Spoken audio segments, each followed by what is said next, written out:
ഓം പരാശക്തി നമ. ഒരു മുതിർന്ന ഭക്തൻ, നല്ല നർമ്മബോധമുള്ളയാൾ, അമ്മയുടെ അടുക്കൽ വളരെ സ്വാതന്ത്ര്യത്തോടെ സംസാരിക്കും, പെരുമാറും, തമാശകളും പറയും. അത് കേട്ട് അമ്മ പൊട്ടിച്ചിരിക്കാറുമുണ്ട്. അന്ന് അങ്ങനെ അദ്ദേഹം ഒരു തമാശ പറഞ്ഞു. എല്ലാവരും പൊട്ടിച്ചിരിച്ചു. ആ ഭക്തനാകട്ടെ വലുതായി തുറന്ന് ഉറക്കെ ഉറക്കെ ചിരിച്ചു.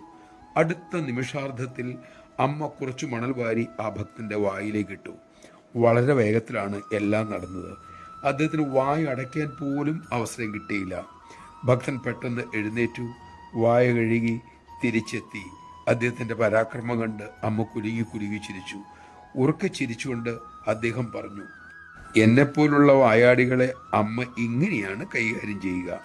ഭക്തന്റെ പ്രതികരണം കേട്ട് അമ്മ ഉറക്കെ ചിരിച്ചുപോയി. ഭക്തൻ തുറന്നു, ഞാനെന്തൊരു വിഡ്ഢിയാണ്, ഞാനത് കഴിക്കണമായിരുന്നു.